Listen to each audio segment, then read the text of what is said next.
Mabuti naman at gising ka na, Claire. Umpisa na natin ang paglilitis. Sabay silang napabaling ni Juan Miguel sa pinanggalingan ng boses at nakita nila ang mga umalis kanina. Nangungunang daddy niya na parang hindi man lang naawa sa nangyayari sa kanila ngayon. Hindi na niya ito ama at hindi na niya ito ituturing bilang ama. At wala siyang pakialam kung dito man siya nanggaling. Matapos siya nitong saktan, umasa pa itong ituturing niya ito kung paano ituring ng ibang anak. It's a big no. Bumalik sa pwesto ng tatlong lalaki at muling hinila ang dulo ng kadena. Hindi man lang nakitaan ni Claire ng awa ang mga mata ng mga ito. Demonyo sila, katulad lang din ng daddy niya at ni Bernard. Any last word to him, Claire? Tila pang-aasar na tanong ni Bernard sa kanya. Nakatayo ito sa harap ni Juan Miguel habang nakatapat ito dito ang baril na hawak. Ang daddy naman niya ay umupo sa isang upuan na malapit sa kanya at tila walang pakialam sa nangyayari ngayon. Unti-unting tumulo ang ilang butil sa magkabilang mata ni Claire. Kung papatayin mo siya, mas maiging patayin mo na rin ako. Mahal ko si Juan Miguel. Mahal mo? Mamamatay na siya, Claire. Stop loving this fucking man. Ako na lang ang mahalin mo dahil mas better naman ako sa kanya. Diba? At isa pa, mas nauna tayong magkakilala. Claire smirked. Una nga tayo nagkakilala pero ang pangit ng approach mo. Nagpanggap ka bilang gardener pero ang totoo, hindi naman pala. Napakasinungaling mo, Bernard. Ikaw na lang dapat ang umamatay dahil mas deserve mong mawala sa mundong ito. Baliw ka, Bernard. Noong pinuntahan kita sa ospital, kitang-kita sa mga mata mo na nagsisinungaling ka lang. Alam mo kung nasaan si Daddy, pero tinatago mo lang. Sinungaling kang baliw ka. Baliw na ako, sinungaling na kung sinungaling. Call me anything what you want and I don't care. Hindi pa rin mawawala ang pagmamahal ko sa'yo, Claire. Mamahalin pa rin kita kahit anong mangyari. At oo, nung gabing kinausap mo ako, alam ko kung nasaan ang daddy mo.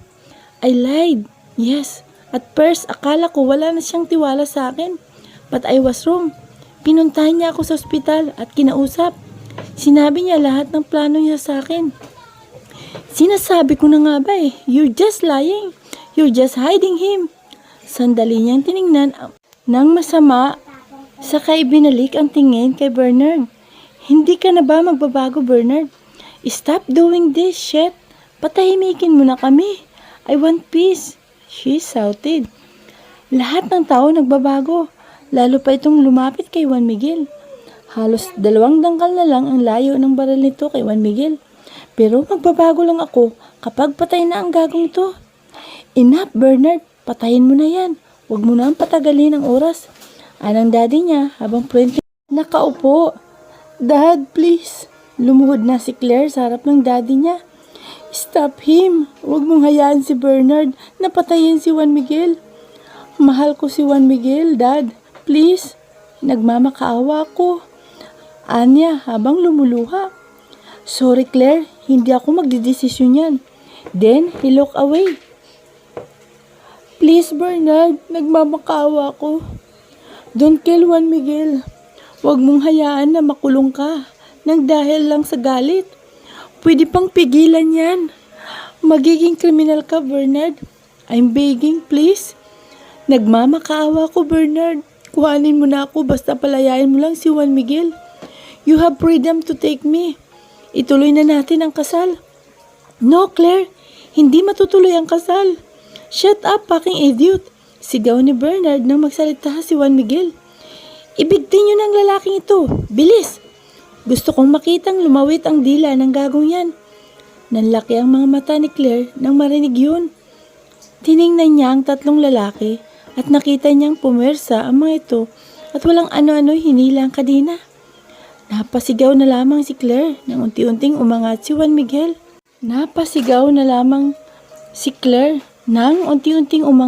Miguel. Nagsisigaw ito habang sinusubukang magpumiglas. Pero wala man lang itong nagawa. Hindi na nakaapak ang mga paa ni Juan Miguel sa sahig, kaya nabibigti na ito. Sunod-sunod ang pagragasa ng mainit na likido sa mga mata niya nang makitang nahirapan ang mahal niya. Wala man lang siyang nagawa para tulungan ito. Sorry, Juan Miguel. I'm so sorry. Mahal na mahal kita. Sunod-sunod ang pag-alingaw-ngaw ng putok ng baril. Kasabay noon ay ang pagkatumba ng tatlong lalaking humahawak sa dulo ng kadena. At dahil nabitawan ng mga ito, hindi na nabigti si Juan Miguel dahil hindi na balanse ang sarili. Natumba ito. Napangiti ng malapad si Claire dahil sa nangyari. Pero natigilan si Claire nang may pumasok sa warehouse. May mga hawak itong baril habang nakatutok kina Bernard. Hindi mapigilang magkamali si Claire dahil pamilyar ang iba. Nandun ang daddy ni Juan Miguel at ang mami ni Bernard. Anong ginagawa nito rito? Sa tabi ng daddy ni Juan Miguel, may isang lalaking nakatayo na parang magkaedad lang. Sa likod, may tatlong lalaki habang hawak ang ina ni Bernard. Nang makalapit ang mga ito sa kanila, tumigil ang mga ito. What the hell are you doing here, Steve? Nagtatakang tanong ng daddy niya. Mom, is that you? Si Bernard. Nang akmang tatakbo na ito, biglang binaril ng katabi ng daddy ni Juan Miguel ang paana ni Bernard. Kaya parang naistatwa itong tumigil. Masama kang ama, Franco. Juan Miguel's father walked towards to his son while his gun pointed to her father. Lumuhod ito sa harap ng anak at inalalayan. Are you okay, Juan Miguel? Yes, Dad, I'm okay. Juan Miguel responded. Tumayo ang ama nito at tinawagan ang isa sa mga tauhan. Tanggalin mo ang tali sa mga kamay niya at kadena sa liig niya. Tumango ang inutusan, kaya naman humarap ito kina Bernard. Bakit kailangan umabot sa ganito, Franco? Bakit hindi mo nalang hayaan ang mga anak natin na magmahalan? Mahirap bang tanggapin na isang Del Piero ang minahal ng anak mo? Pues, mahirap din para sa akin ang ginawa ni Juan Miguel. But past is past. Kahit ikaw ang sumira sa buhay namin noon, tinanggap ko ang gusto nila. Tinanggap ko ang anak mo bilang kabiyak ng anak ko. Dahil nagmamahalan sila. Hindi ko tatanggapin ang anak mo bilang nobyo ng anak ko. Ayaw kong maging manugang ang tarantado mong anak. Inangat ng daddy niya ang kamay na may baril at itinuto kay Juan Miguel. Magkamatayan man tayo, mapapatay ko muna si Bernard. Ang patayin mo, wag ang pamangking ko. Sigaw ng lalaking katabi ng daddy ni Juan Miguel kanina. Pamangking ko? It means tito ito ni Juan Miguel. Nakapatid ng daddy. Umamin ito. At bakit nito sinasabi na si Bernard ang patayin? Anong kinalaman nito kay Bernard? At bakit? Her daddy asked. Dahil may balak siyang pabagsakin ang kumpanya mo. What are you talking about? And who are you? Wala kang karapatang magsalita dahil hindi kita kilala. Sigaw ng daddy niya. I'm Tiago, Bernard's stepfather. Steve's younger brother and Juan Miguel uncle. And I don't care who you are, sigaw ng daddy niya. Pamangkin mo si Juan Miguel? Pamangkin mo ang gakong yon? Tanong ni Bernard sa lalaking nagpakilalang Tiago, sabay turo kay Juan Miguel. Oo Bernard, pamangkin ko ang pinipeste mo ngayon. At anong sinabi mo may balak si Bernard na papagsagin ang kumpanya ko? Hindi makapaniwalang tanong ng daddy niya. Inutusan ko si Tiago Franco. Pinautos ko sa kanya na ipasira ang kumpanya mo bilang bayad sa ginawa mo sa akin noon. Gusto kong makita kang nahirapan at maranasan ang naranasan namin noon. Dahan-dahang binalingan ng daddy niya si Bernard. Totoo ba ito, Bernard? Totoo ba itong sinasabi ni Steve, ha? Yes, totoo po yan. Pero gagawin ko yan para makuha ko ang mami ko. But don't worry, hindi ko po magagawa yan at wala akong alam kung sino ang tumatawag sa akin noon. Ako ang tumatawag sa'yo, Bernard. Tiago answered. Gago ka, Bernard. Sisirain mo pa ang buhay ko. Ang buhay namin ng pamilya ko. Nanggagaliiting sigaw ng daddy niya saka pinindot ang gatilyo ng baril na hawak. Ngunit hindi pa man ito napipindot yun nang may humampas sa braso ng daddy niya. Nabitawan ng daddy niya ang hawak na baril. At binalingan niya ang may gawa noon at nakita niya ang mami niya. Huwag kang pumatay, Franco. Umiiyak na saad ng mami niya. Iba ka talaga, Franco. Tinuluyan na dapat kita dahil hindi mo deserve ang mabuhay. Baka ngayon unti-unti ka nang inuud sa ilalim ng lupa. Nangunot ang noo ng daddy ni Claire na bumaling sa pwesto ng daddy ni Juan Miguel. What are you talking about? Ako yung bumaril sa inyo nitong nakaraan. Nito na ikinagulat ng lahat ng nakarinig. Hayop ka, Steve. How could you do this to us? Halos mamatay ako sa ospital nang dahil sa'yo. Madiing wika ni Franco. Ngumisi si Steve. Ayaw kong may manakit sa anak ko, Franco. At hindi ko hayaan na ikaw ang makapatay sa anak ko. Tinuluyan na sana kita para hindi na ito natuloy. Hayop ka talaga, Franco. Mamatay ka na. Sunod-sunod na sigaw ni Franco, saka pinulot ang baril sa sahig at walang ano-ano'y pinindot ang gatilyo nun. Ngunit walang lumabas na bala. Animoy na estatwa si Claire habang tinitingnan ang ama niyang pilit na binabaril ang ama ni Juan Miguel. Pero sadyang walang lumalabas na bala sa baril nito. Dahil sa iritasyon, binato nito ang baril at malakas na nagsisigaw. Mga hangal kayong lahat. Mga wala kayong kwenta. Ikaw, Bernard, napakahayop mo. Sisirain mo pang negosyo ko para lang dyan sa ina mo. Mali ka ng kinalaban, Bernard. If I could kill you now, kanina ko pa nagawa. At ikaw, Steve. Dinuro ni Franco si Steve. Gagantihan kita. Ako naman ang magkakalaban mo. Akala mo, mapapalampas ko lang ang lahat ng ginawa mo? Hindi. Hayop ka. Gagawin ko muli ang ginawa ko noon. Hindi na ako makapaghintay na magmakaawa ka. You fucking ruined everything. Kahit kailan talaga. Mapanlin lang ka. Pati asawa ko, inakit mo. Ibinaba ni Steve ang braso sa kanaglakad. Palapit kay Franco. Hindi mo na magagawa ang balak mo, Franco. Nakahanda na ako. Hindi na mula ako luluhod katulad ng ginawa ko noon. You're a fucking selfish. Gusto mong malalamangan ka, di ba? I became stupid before. I became stupid when we were still friends. At ngayon, hindi na ako magpapakatanga. Kalaunan ay bumaling ito kay Betty. Bakit hindi mo tanong si Betty? May namagitan sa amin. Ginusto yun ang asawa mo. Franco, mas minahal niya ako kaysa sayo.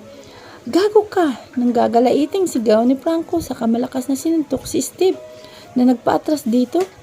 Humarap ito sa asawa kapag kuway. Totoo ba ang sinasabi ng lalaking ito, ha? Totoo ba, Betty? Sumagot ka. Nakita ni Claire ang takot sa mga mata ng mami niya. Gusto niya itong lapitan pero hindi niya magawa dahil hanggang ngayon ay nakakadina pa rin ang paa niya.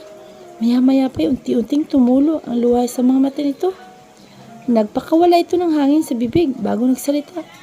Tama si Steve, Franco. May isa ka pang hayop, Betty. Nilapitan ng daddy niya, mami niya, sa kamalakas na sinampal. Napakalandi mong babae ka. Kasal tayo tapos may relasyon kayo ng gagawin to. Paano mo nagawa ito sa akin, ha? Paano? At tumagulhol na ang daddy niya. Dad, please, tigil mo na ito. Shut up, Claire. Hindi ikaw ang kinakausap ko rito. Napapailing na lamang si Claire sa kanapayo ko na lamang. Maya pa ay may tumabi sa kanya. Nang balingan niya yun, napangiti siya na makita si Juan Miguel. Kaagad niya itong niyakap ng mahigpit na animoy ilang taon silang hindi nagkita. Kalaunan ay napaluhan na naman siya. Stop crying, Minobia. Everything will be alright. Humiwala ito saka masuyong hinalikan ang noo niya. Thank you, Juan Miguel. Natigilan na lang si Claire nang magsalitang mami niya. Tumingin siya rito at pinakinggan ang bawat salitang lumalabas sa bibig nito. Dahil sa mas nararamdaman ko ang pagmamahal na gusto ko kay Steve, Franco, noon palagi kang nasa trabaho mo. Wala ka ng oras sa akin, sa amin ng anak mo. Doon nagsimula ang lahat, Franco. Naging kadamay ko si Steve at mali ka nang iniisip. Hindi niya ako inakit dahil ako mismo ang nahulog sa kanya. Alam kong mali ang nagawa ko kasi may asawa na ako at kasal pa. Pero paano ko mararamdaman ang presensya at pagmamahal mo kung palagi kang wala sa bahay? Sobrang lungkot ng buhay ko at pinasaya ka. Yun eh, Steve. Naging kami at nagmahala ng patago. Bumaling si Claire sa daddy niya at sunod-sunod ang pagragasa ng luha sa mga mata nito. Ang tanga-tanga ko na pala. Dati pa. Wala akong kaalam-alam na yung asawa ko may iba na pala. I became a good husband to you, Betty. Magkasama nating dinanas ang hirap noon at magkasama rin tayong guminhawa. Paano mo nagawa ito sa akin? Simple lang ang dahilan mo pero ang laki ng ginawa mo sa akin. You cheated on me. Dahil kinulang ka ng pagmamahal sa akin. Sunod-sunod na umiling si Franco sa kinuhang baril na ibinato. Idinikit yon sa may sentido at binalingan silang lahat. Mas mabuting mamatay na lang ako kaysa isipin na sarili kong asawa, niloko ako. At pinindot nito ang gatilyo. Pero walang lumabas na bala ron. Katulad kanina, kaya muli nitong ibinato ang baril kung saan saka lumapit sa daddy ni Juan Miguel na malapit lang sa kanilang dalawa. Patayin mo na ako, Steve. Patayin mo na ako. Hindi ba't gusto mo akong maghirap? Bakit hindi mo na ako patayin? Pilit nitong kinukuha ang kamay ni Steve na may hawak na baril pero hindi nito hinayaan. Ayaw kong maging kriminal katulad mo, Franco. Then, Steve pushed your father. Napaupo ito sa maruming sahig. Let's stop this, Franco. Baliw ka na. No, hindi ito titigil hanggat hindi mapapasa akin si Claire. Sabay-sabay silang napabaling kay Bernard nang magsalita ito. Nakaangat ang braso nitong may hawak na baril. Magkamatayan man, mawapa sa akin si Claire. At pinaulanan nito ng bala ang mga lalaking may hawak sa mami nito. Sabay silang umupo ni Juan Miguel at pinotektahan siya sa bala. Muli na namang napaiyak habang pinakikinggan ang tunog ng baril. Makalipas ang ilang segundo, tumigil na si Bernard. Dahan-dahan niyang tiningnan ang kapaligiran at nanlaki na lamang ang mga mata niya nang makita niyang walang malay ang mami at daddy niya. Kaagad siyang humiwalay kay Juan Miguel at nilapitan ang daddy niya na malapit lang sa kanya. Sinubukan niyang gisingin ito pero ayaw nitong magising. Gustong-gusto niyang lapitan ang mami niya pero hindi niya ito maabot. Binalingan niya ang kinaroroonan ng daddy ni Juan Miguel. Nakaupo ito sa sahig habang sapo ang binting nagdurugo. Tapos yung kapatid nito nakatayo pa rin sa pwesto habang nakatutok ang baril kay Bernard. Ngunit gano'n na lamang ang palalaki ng mga mata ni Claire nang makitang may dalawang tama si Bernard sa tiyan. Nakatayo pa rin ito, parang hindi alintana rito ang tama sa tiyan. Ang mga mata niya na makitang nakadapa ito, tapos may tama ng baril sa likod at hindi na gumagalaw. Nilapitan niya ito at itinihaya. Juan Miguel, gumising ka please. Juan Miguel, lumapan ka. Nagmamakaawa ako please. Please. But he didn't respond. Bumaling siya kay Bernard na nakatayo pa rin. You're a killer, Bernard. I cannot wait to see you in jail. Hindi siya sinagot ni Bernard. Imbis na inangat nito ang braso at itinauto kay Tiago. Bago ako mamatay, papatayin muna kita. Kasabay ng pagkalabit ng baril nito ay ang pagtakbo ng mami nito patungo kay Tiago. Huli na para matamaan ang baril sana ni Bernard dahil tumama sa likod ng mami nito ang bala na nagpatumba rito. Dahil sa galit ni Tiago, pinaulanan nitong ng bala si Bernard na nagpahandusay dito at sunod-sunod ang pag-agos ng dugo mula sa katawan. Dahil sa nasaksihan, unti-unting nandilim ang kapaligiran ni Claire hanggang sa matumba siya. Bago mawala ng malay, nakarinig pa siya ng sunod-sunod na pagsigaw at tunog ng ambulansya. Pagkamulat pa lang ni Claire ay bumungad agad sa kanya ang kulay puting kisame. Umupo siya sa kinahihigaan at tiningnan ang kinaroroonan niya. Nasa hospital siya. Ngunit anong ginagawa niya rito?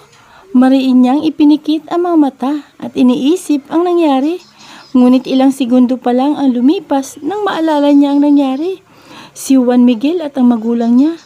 Dali-dali siyang bumaba sa kama at kahit masakit ang likod, nagawa pa rin ni Claire na tumakbo palabas kahit walang sapin sa paa.